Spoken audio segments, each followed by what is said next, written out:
Hi everyone, today we're talking with Mendel, who is a passionate traveler from Geek Adventures. So hi Mendel, thank you for joining us, and could you tell us a little bit more about yourself? I live in right now it's sunny Austin, Texas. It's pretty beautiful over here. I'm a transplant from Iowa, though. I don't know how many people are from the U.S. and how many people are from other countries, Europe and things like that. But Iowa is like what you think of when you think of just the Midwest. Nothing else there. It's like corn and beautiful, serene houses and landscapes, and some tech too. Now, by the way. But yeah, so yeah, I'm here in Austin and just having fun hanging out with tents all day. All right, so Geek Adventures, can you tell us what is it? How did it all start?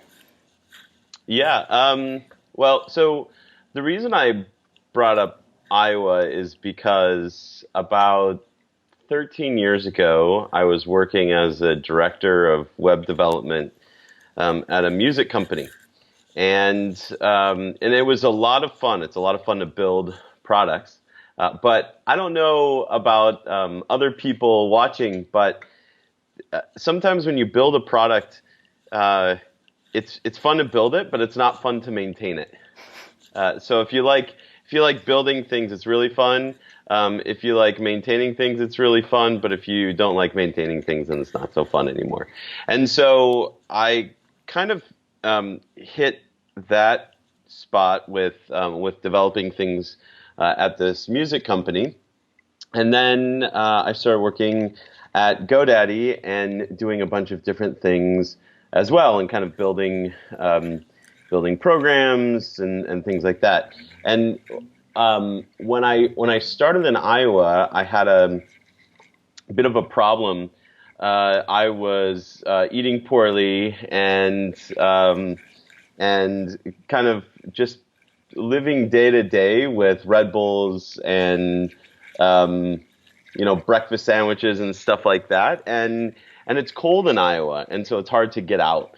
And so as I was kind of thinking about my life, I thought, I really want to get out of here and get to Austin, Texas. And the reason I wanted to get to Austin was because the trails here are awesome. You can be outside year round, and so when I joined up with GoDaddy a couple of years later, I ended up moving to Austin and spending time in Austin. And while I was here on my journeys with GoDaddy, I started talking to more and more technology professionals that said, this is all really fun. But I really like doing adventure things, or I really like getting outside, and sometimes I don't get the opportunity. And so I thought, well, why not give people the opportunity? I like that, and other people seem to like it. So why not try and create an organization dedicated to giving people an excuse to get outside and hang out with people that are like-minded in technology or in math or in engineering, some of those spaces where people spend a lot of time in labs or behind the computer. So Geek Adventures was kind of born out of both wanting to create something and wanting to get out of the cold of Iowa and onto the trail, and also just hearing from technology professionals that they wanted something like that too in their life. All right, so as far as I understand, a part of it is digital detox. So why is that necessary, and what is the outcome if we don't detox ourselves, from technology? Yeah, it's a good question. I don't know if you're a Facebooker. Are you a Facebooker? Kinda. Yeah. Okay. And probably, I don't know, maybe some Twitter stuff too in there. No Twitter stuff. Instagram, Snapchat, just Facebook, huh? Yep, I'm one of Okay. those people. All right. Okay. Well, that's fair. So what I don't know if you've seen this on Facebook, but a lot of people will say, "Oh, I'm taking a break from Facebook." And then you're like, "Why are you taking a break?" And they're like, "I don't know. I just seem to be wasting so much time." You're like, "Oh man," but they're like, "I like Facebook because I can get in touch with people that I used to be friends with, or people that I've lost touch with." And so it's important. It's an important way to keep in touch with people. It's an important way to message people and communicate. But these types of social networks make it very distracting from the things that we truly love in life, like spending time having a cup of coffee or tea with a friend, or getting outside and throwing a frisbee around, or a baseball, or a beach ball, or something like that, and really truly enjoying what's around us. And so a digital detox isn't a complete departure from technology. Of course, we use GPSs sometimes. On the trips that people take with Geek Adventures, they also bring their cell phones. Occasionally, they call their significant other to see how the family's doing, and once in a while, they probably even sneak a Snapchat or an Instagram or a Facebook or something like that. But the whole idea is to kind of stop making that the center of your focus and make the real world the center of your focus. And so that's truly what a digital detox is. And going cold turkey, disavowing yourself of any of these technologies is not an easy thing, and probably more uncomfortable than it.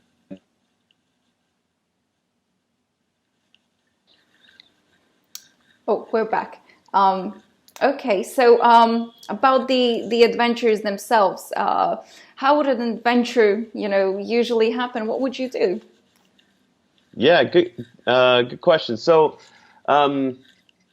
we have a few different adventures. It's funny. I was racing up to talk to you today because we do camping rentals. This thing called Camp Out in a Box here in Austin, Texas, and so people reserve their camp out in a box. It's kind of like a DIY adventure.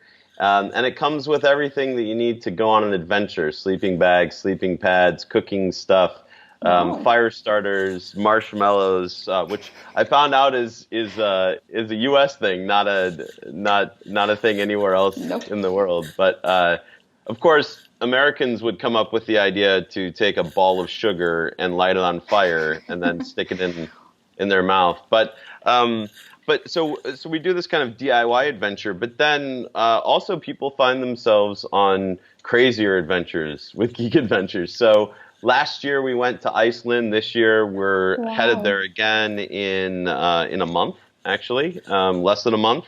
And so we'll be staying at the volcano huts, and we'll be hiking, and we'll be taking all-terrain vehicles through rivers, and it'll be really wild. And then we have things like the Grand Canyon in the United States, where it's just an incredibly beautiful place to hang out and spend time with other geeks. And so we try and create these all-inclusive experiences for people to get together and enjoy each other's company, and really not have to excuse or explain what they do, and maybe even collaborate a little or make a new friend along the way. So.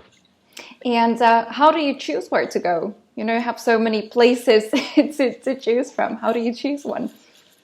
Yeah, choosing a place is usually pretty easy. It's just a place that I've always wanted to go, or I've heard that a lot of other people have always wanted to go. So we occasionally do surveys, and those surveys tell us the top places. On that list are places like New Zealand and Australia. A lot of people want to go to Oceania.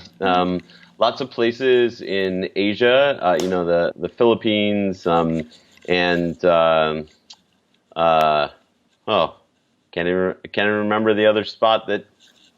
Oh my gosh, Thailand. Whoa, yeah. So people are really interested in adventuring to some of places around the world, as well as places in Europe as well. So Iceland's not the only place in Europe. Scotland is very popular for the Scotch drinkers in the crowd. And we have a trip going to Ireland as well. And so we kind of look at all of the popular places and we just pick one and then start working with local experts on the ground to help create a program that's really, really enjoyable and gives people an opportunity to explore, but also an opportunity to relax. Oh, it sounds awesome. So I know that a lot of people are scared of hikes. So do you need to be well prepared physically to be able to go through with the adventure? Oh, this is one of my favorite ones. So when I say all inclusive, all inclusive. When I say all abilities, it's really all abilities, right? So we, with the exception of one event where you have to be able to carry a canoe on your shoulders, which sounds a lot harder than it actually is. All of the events are designed for anybody of any activity level.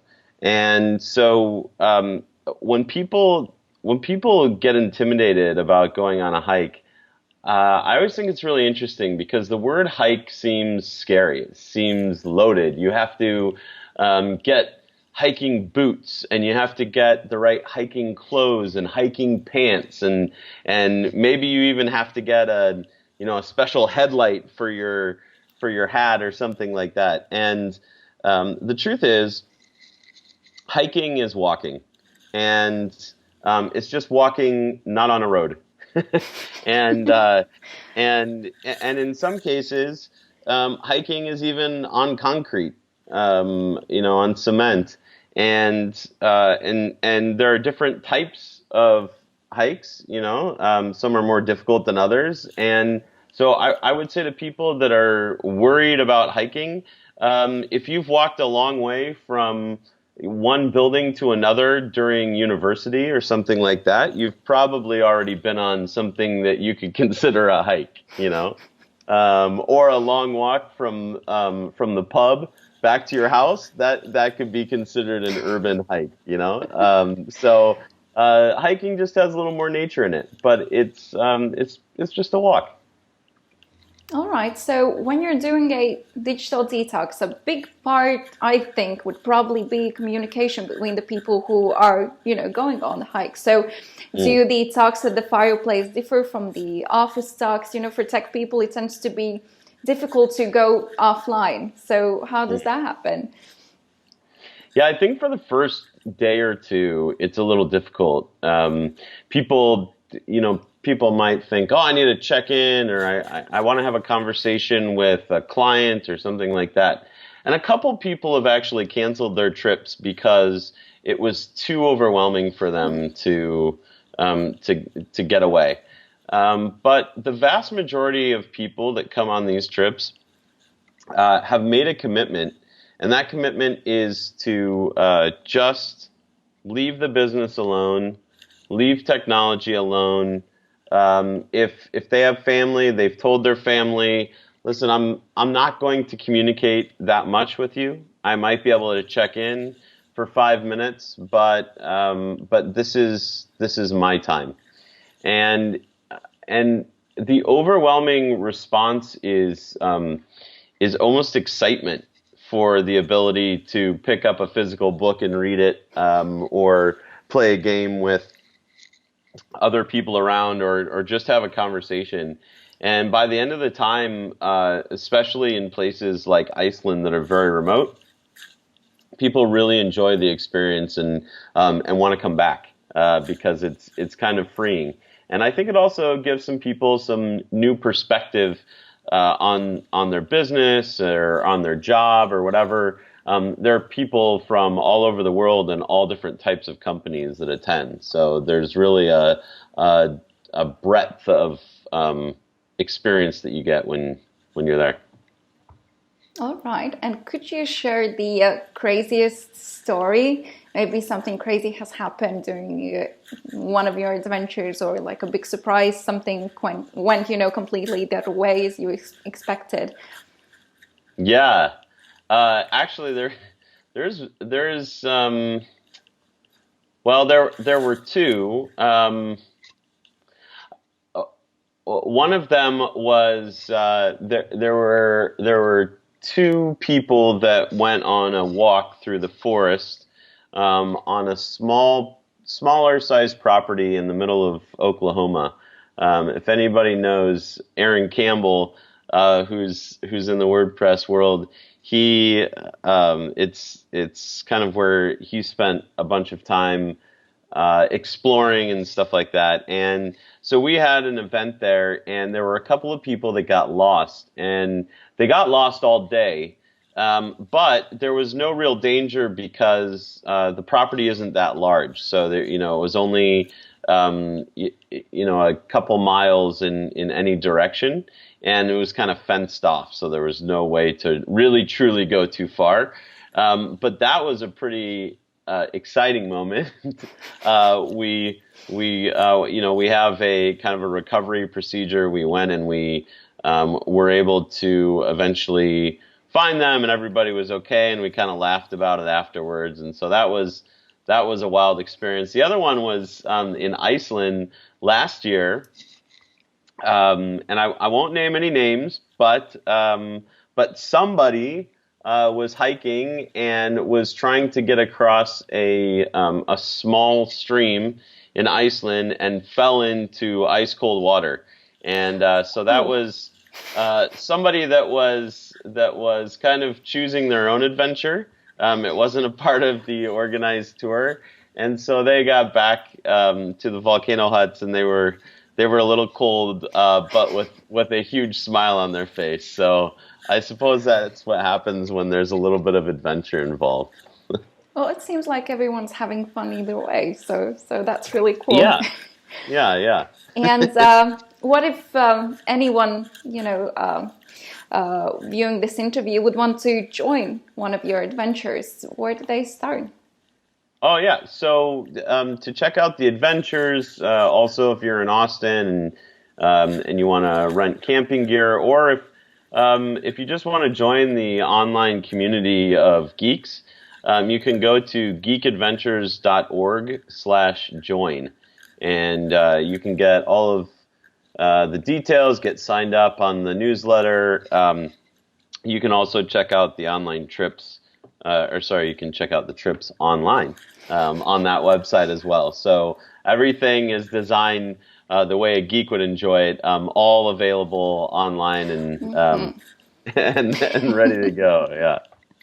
All right, we've got a last question for you. So maybe you've noticed that the logo of wpcrib is a duck.